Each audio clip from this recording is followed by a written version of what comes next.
Welcome back. Today we talk about compound interest and inflation. So, the compounding effects of return. We talked about from last time that the return is our final value minus initial value divided by initial value. Is the percentage of return that we make, like this nice 10% here. The thing that we didn't focus too much last time is that if we keep our money invested and we receive the same return every year, the absolute value of money we receive will be exponentially bigger every year. Absolute value in the sense that technically we still make every year 10%, but the actual amount that we get is not always the same.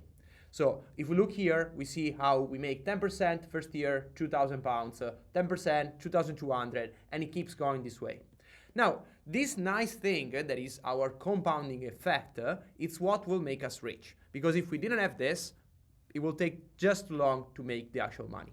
So let's see how this happens. We can now here look at these different numbers that show how the value that grows from year 0 to year 3 is gradually growing more because of the compound effect. Because in the first year, we make 10% on £20,000. And so the return on principal is the amount that you actually contributed, so £20,000, is 2,000. There's no compound effect. The year after, we make another £2,000 on the 20,000, but now we have this nice £200. Where is this coming from? Well, it comes from the 10% return of the first £2,000 that we made in the first year. But now let's keep going. Now, year 3, what do we make in the principal? Still £2,000, because we're still making 10% every year on the 20,000. But now we have 420 coming from the compound interest, because it's the second year return of this and the first year here and the extra return of the 200. It's this exponential beautiful thing. And so if we keep going like this and we never stop investing, and this is why you don't want to just drop the ball after a few years, you'll not becoming rich if you invest for 2 years, then you stop, then you're going back in, because you lose the compounding effect. If you look 20 years from now, well, how much did we made on the principal? 20,000, right? Because we made in the first year, we made the 20,000 is still the same. It's the same principle that we had on year 0. This is how much we invested ourselves.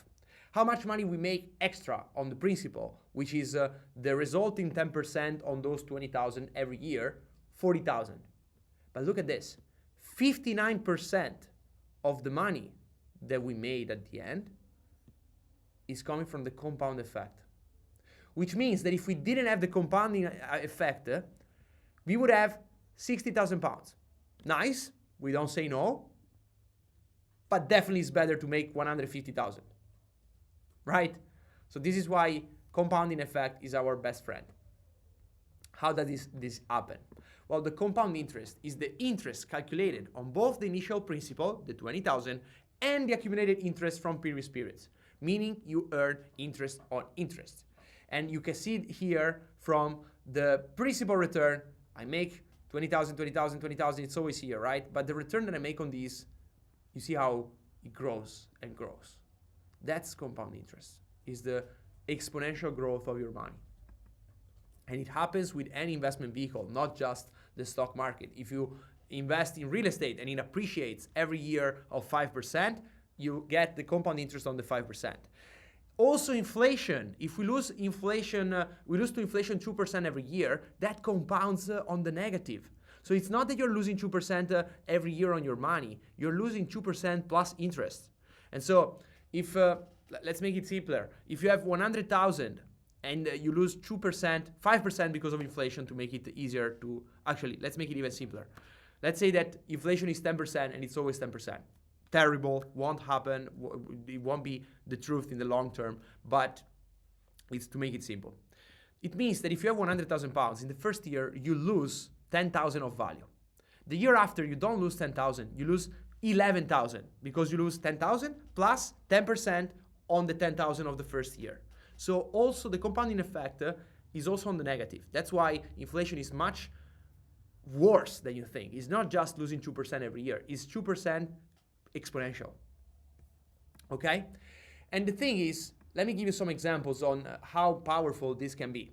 If we compound 1,000 per month, here I put it in pounds, in this screenshot it's in dollars because that's the application, but it doesn't change the currency, obviously. If we invest 1,000 recurring investment at 10% yearly return, in 20 years, we get to the 1 million. This is assuming that you start from 1,000, you don't have any starting capital, you never increase the amount, you never make an extra return. So it's a very standard, basic hypothesis. But I want you to get used to the concept of compound interest, because in the upcoming,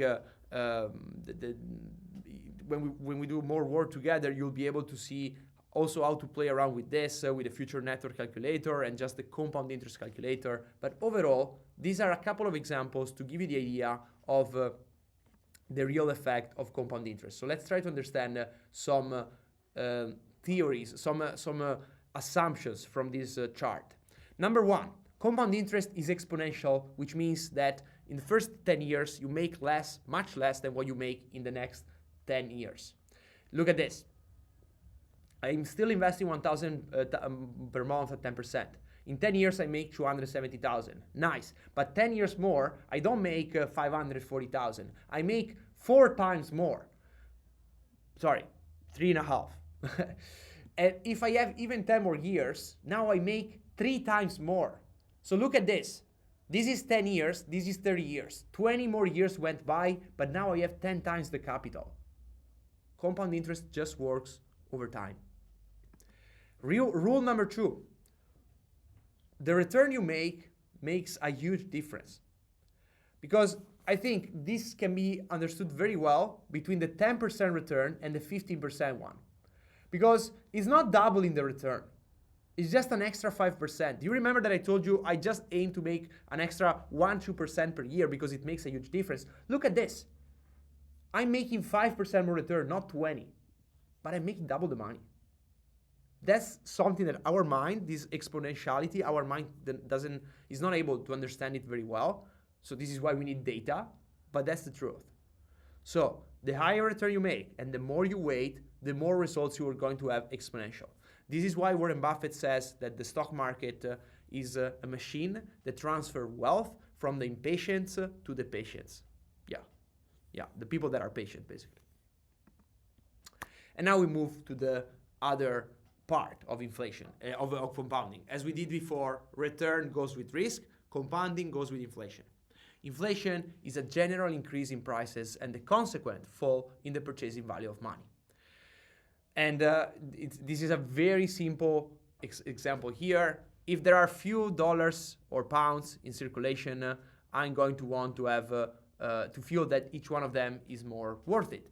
Same thing with everything, right? If I tell you that of this phone there's just one unit and I'm the only one to have it, technically you already feel that it's more valuable. But also in practice, more people want it because the offer is lower. Same thing with dollars or pounds, any currency. The more we print out, the more the individual value will be worth less. And this is how inflation happens. And so you may think, wait, does this mean that inflation is caused by the action of the government of printing money? Yes. The government wants inflation to happen. Because inflation is the invisible tax that you cannot avoid.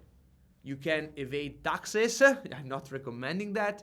You can spend less money. You can try to have a lower income. You can try any tax strategy that you want. You'll still pay the invisible hand of inflation because it's just that your money is worth less. We need to understand the difference between nominal and real value to understand why governments want inflation to happen. The nominal value is the value that is stated on a coin or note.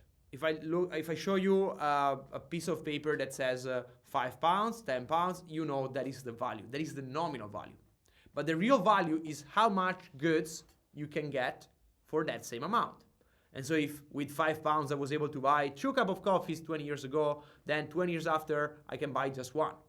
So this is to give you some examples. And the more we go further in the future, the more it will be the truth. And so at the end of the day, as people, we care about real value. But you know also who cares about the real value? The government that has a lot of debt. Here's the thing. If I tell you the government has if I take Italian government, I think we have 2,000 billions of debt. What is debt? It's money that the government lent it's money that the government received from other people as a lend. Either whether is a retail people through bonds or institutional investors. Is how governments are able to build bridges and cities and services without having all the money for that.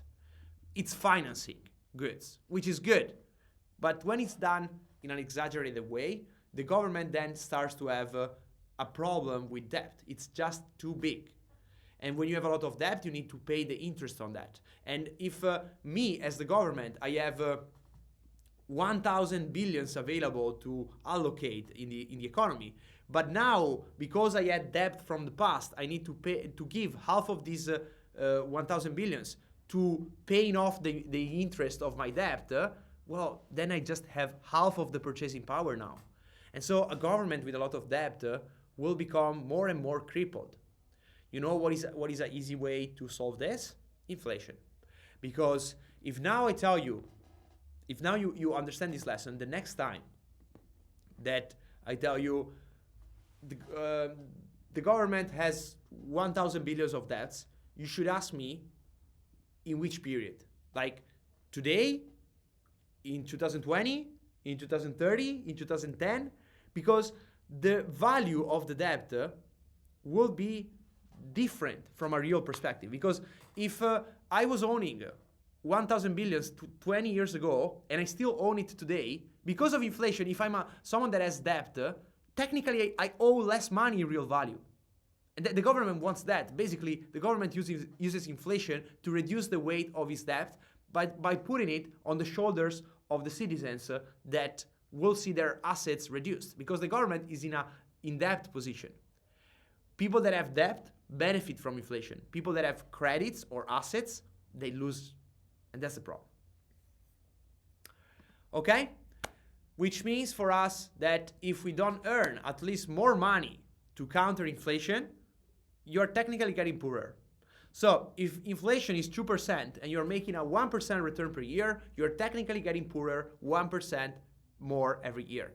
If inflation is 5% and you're not getting income that is higher than 5% every year, they are technically, your employer is technically paying you less. If I make 50,000 pounds today and next year I get a raise of 2%, so now I make 51,000 pounds, but inflation was 5%, my employer is technically, it gave me a pay cut of 3%.